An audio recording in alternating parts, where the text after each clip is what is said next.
Welcome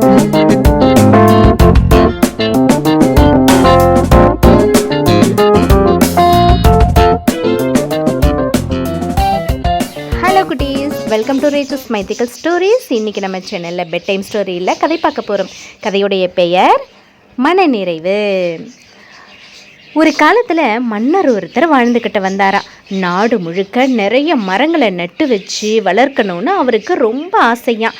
அதுக்கு முன்னாடி அவரே அதுக்கான முன்மாதிரியாக இருக்கணும் அப்படின்னு நினச்சாராம். அதனால் அரண்மனையை சுற்றி நிறைய மரங்களையும் நட்டு வச்சாராம். இதை பார்த்த ஊர் மக்களும் அவங்கவுங்க வீடுகளை சுற்றி மரக்கன்றுகளை நட்டு வச்சு வளர்த்தாங்களாம். அதனால் கொஞ்ச காலத்துக்குள்ளேயே ஊர் முழுக்க பசுமையாக மாறிடுச்சான். இதை எல்லாரும் மகிழ்ச்சியாக பார்த்து ரசித்தாங்களாம். மன்னர் ஒரு நாள் தம்முடைய அரண்மனையை சுற்றி இருக்கும் விதவிதமான மரங்களை எல்லாம் பார்த்தாராம். எப்படி இருக்கீங்க அப்படின்னு ஒவ்வொரு மரத்துக்கிட்டையும் விசாரிச்சாராம். எந்த மரமும் மகிழ்ச்சியாக இருக்கிறது தான் அவருக்கு தெரியலையாம். ஒவ்வொன்றுக்கிட்டையும் மனதில் ஒரு குறை இருந்துதான். முதல்ல அரசர் ஆலமரத்துக்கிட்ட போய் அதை விசாரிச்சாராம். அது சொன்னிச்சான், மன்னா, நான் நல்லா பெரிய மரமாத்தான் வளர்ந்துருக்கிறேன், அடர்த்தியாவும் இருக்கிறேன். என்னுடைய கிளையெல்லாம் நாலாபுரத்துலயும் நல்லா படர்ந்துதான் இருக்குது. இருந்தாலும் என்ன பிரயோஜனம்? என்னுடைய பழம் ரொம்ப சின்னதால இருக்குது. என் கண்ணுக்கே அது புலப்பட மாட்டேங்கிறதே. நான் இருக்கிற அளவுக்கு என் கிளையில இருக்கிற பழமும் எவ்வளவு பெருசா இருக்கணும். அப்படி இல்லாம அது எவ்வளவு சின்னதா இருக்குது பாருங்களேன்.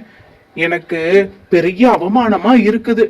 நான் இப்படி இங்க நின்னுட்டு இருக்கிறதுக்கு பதிலா பெரிய புயல் வந்தா பேசாம சாஞ்சிடலாமான்னு பாக்குறேன் அப்படின்னு மன்னர்கிட்ட ஆலமரம் புலம்புச்சான்.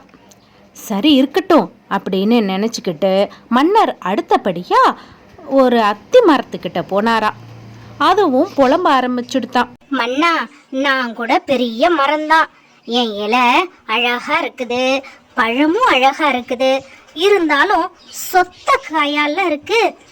அத்தி பழத்தை புட்டு பார்த்தா அத்தனையும் சொத்த அப்படின்னு பழமொழியே உண்டாயிட்டுதே. இப்படி ஒரு கெட்ட பேரோட தான் நான் இருக்கணுமா அப்படின்னு கேட்டுச்சான். சரி இதுவும் இருக்கட்டும் அப்படின்னுட்டு மன்னர் அடுத்தபடியா வேப்ப மரத்துக்கிட்ட போனாராம். அதுவும் தன்னோட வேதனைய சொல்லி தீர்த்துருச்சான். மன்னா, எனக்கு எவ்வளவோ மருத்துவ குணங்கள்லாம் இருக்கிறதா மக்கள் சொல்றாங்க. இருந்தாலும் என்ன பலன்? என்னுடைய பழத்தை மக்கள் விரும்பி சாப்பிடுறதே இல்லையே அப்படின்னு சொல்லி வேப்ப மரம் அதோட ஆதங்கத்தை தீர்த்துக்குச்சான். மன்னர் அடுத்தபடியா இருந்த ஒரு பனை மரத்துக்கிட்ட போனாராம். நான் உயரமாத்தான் வளர்ந்துருக்கிறேன். மற்ற மரங்கள் எல்லாம் என்ன அண்ணாந்துதான் பார்க்கணும். இருந்தாலும் என்கிட்ட நிழலுக்கு யாரும் வந்து ஒதுங்கிறது இல்லையே அப்படின்னு சொல்லி அழுதுச்சான். சரி புளிய மரத்து என்ன சொல்லுதுன்னு பாப்போம் அப்படின்னு புளிய மரத்துக்கிட்ட போனாரா அரசர். என்னுடைய நிழல்ல யாரும் தங்குறதில்ல, உடம்புக்கு சூடு அப்படின்னு ஒதுங்கி போயிடுறாங்க. அடிமரத்தை பார்த்துருக்கீங்களா? பட்டையெல்லாம் உறிஞ்சு போய் பார்க்கறதுக்கே கேவலமா இருக்கேன் அப்படின்னு மன்னர்கிட்ட சொல்லி வருத்தப்பட்டுச்சான் புளிய மரம். அடுத்ததா மன்னர் முருங்கை மரத்துக்கிட்ட போனாராம். சரி முருங்கை மரம் என்னதான் சொல்லுதுன்னு பார்ப்போம் அப்படின்னு சொல்லிட்டு அங்க போனாராம். அது என்ன சொன்னிச்சு தெரியுமா? என்னோட இலை காயெல்லாம் சாப்பிடுறவங்களுக்கு சத்து கொடுக்கறது என்னமோ உண்மைதான். ஆனா என் உடம்புல சத்தே கிடையாதே மன்னா. கொஞ்சம் வேகமா காத்தடிச்சாலும் முறிஞ்சு விழுந்துடுற. என்ன வாழ்க்கை இது அப்படின்னு சொல்லி முருங்கை மரம் வருத்தப்பட்டுச்சான். மன்னர் சிந்தித்தாரா. என்ன இது?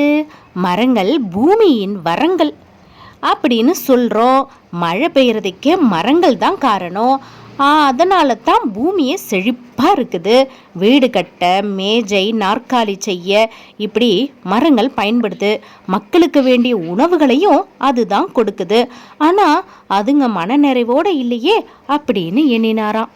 அப்போது அங்கே ஒரு மகிழ மரம் அவர் கண்ணில் பட்டுச்சான். அந்த மரம் மட்டும் நிம்மதியாக மகிழ்ச்சியாக மனநிறைவோடு இருக்கிறது போல மன்னருக்கு தெரிஞ்சுதான். உன் மன நிறைவுக்கு என்ன காரணம் அப்படின்னு மன்னர் கேட்டாராம். அதுக்கு அந்த மகிழ மரம் சொன்னிச்சான், மன்னா, இந்த இடத்துல நீங்க ஒரு முருங்கை மரத்தையோ வேப்ப மரத்தையோ கூட நட்டு இருக்கலாம். ஆனா இந்த இடத்துல நடுறதுக்கு என்ன தேர்ந்தெடுத்திருக்கீங்கல்ல, இதுவே எனக்கு மகிழ்ச்சி. அதுவே எனக்கு முழு மன நிறைவு. அப்படி நெச்சாம் மகிழ மரம் சாதாரணமாக தான் இருக்கும். இளம் மஞ்சள் நிறத்தில் பூ பூக்கும்.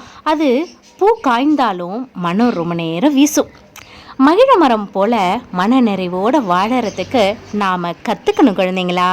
இந்த உலகத்தில் ஒரு நாயாவோ நரியாவோ பிறக்காம மனிதர்களாக பிறந்திருக்கோம்ல, இதுவே பெருமை இல்லையா? இந்த மன நிறைவு தான் மகிழ்ச்சிக்கு காரணம். என்ன குழந்தைங்களா, கதை பிடிச்சிருக்கா?